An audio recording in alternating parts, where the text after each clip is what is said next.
You have to move to New York City on $60K a month. You have to work for Jamie Dimon, who wants everyone back in the office for 5 days a week, and you won't be able to afford your rent. That's the only option going forward. Either that or total unemployment and extinction of the human race because of AI. We're going to start off with a 2-minute excerpt of the graduation speech in question before we get into it. It's worth hearing it straight from the horse's mouth. There is a fear. Yeah. Nice. Nice. There is a fear in your generation, and that you are inheriting a mess that you did not create. That's correct. That's right. Yeah. And I understand that fear. Do you? It's rational, and it's amplified every day by social media platforms with algorithms that have learned with great precision. Stop talking about it. Fear earns clicks. Stop talking about it. Anxiety drives engagement. But Stop revealing our plan. To you this evening as clearly as I can.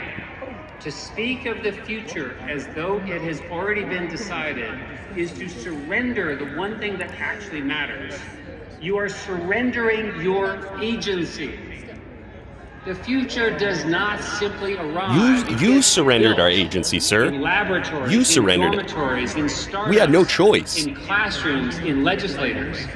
And the people building it will be you and people like you. The question is not everyone is saying that we have no place in this future. The question is whether you will help shape artificial intelligence. We do not know. We do not know the precise contour. The technology on its own is just a tool. It will optimize for what we tell it to optimize for. But somebody has to decide. Who is and in we? Your lifetime, that somebody is going to be you. So choose freedom. Choose open debate. And the slow, often messy, but beautiful project of learning to live alongside people with whom you disagree. Choose equality. Choose a diversity of perspectives. Including, let me add, and if you'd let me make this point, please. That's my home state.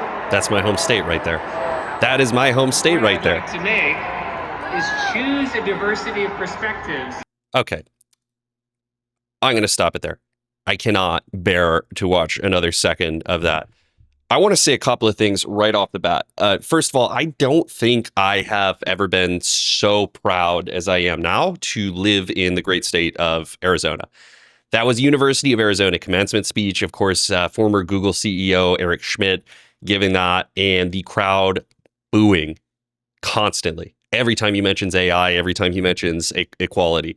That's what's up. That makes me very happy to see. You would never see that happen in a California commencement speech in San Francisco. That would never happen. There's a sense of freedom in this state. It's one of the reasons that I moved here. There is a sense of forging west and creating new frontiers that is not present in the coastal elite cities, the well-off ones. It's not there. Such as San Francisco, such as anywhere in Silicon Valley, really, nor LA for that matter. Although the situation in LA is significantly better than it is in San Francisco. But I am so proud to be an Arizonan, to call myself Arizonan after watching that. Let's talk a few key points because this is telling. This is the stuff that I live for when I'm reporting on the page, because ultimately I'm in tech. I've been in tech for 10 plus years. I lose perspective. I lose sight of these things. I have unique insights into what's going on inside of the machine from working at American Express, from working at some of the biggest companies in the US. I have that insight. I can articulate it because I was a teacher, and that's why you come here, is for those insights.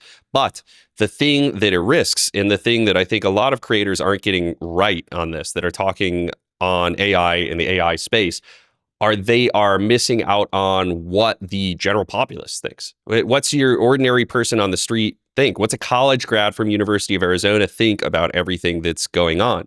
I'm in touch with some of those people in my day-to-day life, usually through the church is where I bump into people that are not from my particular discipline of software engineering. It's how I get outside of the bubble.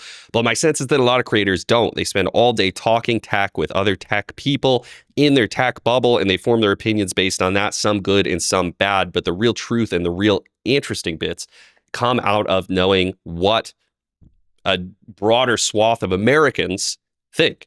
That's all I care about. I don't really care about what immigrants think. I don't care too much about what people are here on visa think. I think it's great that they come here and they prop up the economy and create some value, but I care about what Americans think. And specifically the Americans that I care about are the ones that are exiting college now, are the ones that are starting college or exiting college, going to be entering the workforce, going to be shaping the next generation. I have a stake in the future. I have 4-year-old daughter. I have another kid on the way. And I want to know what's shaping up and how can I help and how can I take some of that experience that I have from working in the industry and give it to you all and to pay that forward to the next generation so that you're armed with the right tools, the right mental frameworks, the right insider information on how to make your change, on how to hopefully make this a better place. And I have to say, again, proud to be from Arizona, but really just proud of this next generation entering the workforce. This is not the only commencement speech I've seen something like this happen at recently, but it's the most notable one. It's getting the most traction on social, and it's probably the most flagrant booing that I've heard in a little while at one of these commencement speeches. But we want to tease out a couple of aspects here. Let's talk about what they're booing at. What's the next generation of workers feeling? Why is nobody asking that? Why is nobody inviting them to the discussion? So by proxy, I want to invite them to this discussion in this video. A couple of things that Enrique is saying there that I think are interesting. A couple things that Enrique is saying there that we want to dig into. First off is the meta narrative. The meta narrative. What is the power structure being implied by this speech? How is he trying to brainwash, for lack of a better term, his audience? The public. You're meant to see this. The booing wasn't supposed to happen, but you're meant to see this as well. So what is the message? The message is clear, and this is a classic technique. You see this time and time again in political propaganda, especially leading up to wars, vilifying certain ethnic groups of people. This is a really common form of propaganda, and it is like picking the options ahead of time. It's like picking the options ahead of time. So imagine this. You and I are going to go to a Korean barbecue restaurant, right? I'm salivating just thinking about it. And so we show up, we go to our favorite Korean barbecue restaurant. We go in there and I say, you can have anything you like. It's on me. You can buy anything you like. But it's within the confines of the Korean barbecue restaurant. So translating that, what I actually mean is you can have any Korean food that you want. You cannot have a cheeseburger. You cannot have In-N-Out animal fries. You cannot have a chocolate milkshake. You can choose brisket, tongue. You can get those funny Korean rice cakes. You could maybe get mochi ice cream at the end, even though I feel like that's not culturally correct, but you could probably get mochi ice cream at the end. But you can have whatever you want as long as it is Korean food. And that's exactly what Eric Schmidt is framing the argument as here. And this is the broader argument you're going to see brought to the youth over the next few months, especially through these commencement speeches, is you have a seat at the table. So they say, you have a seat at the table. You can drive this conversation as long as it's within the bounds of AI.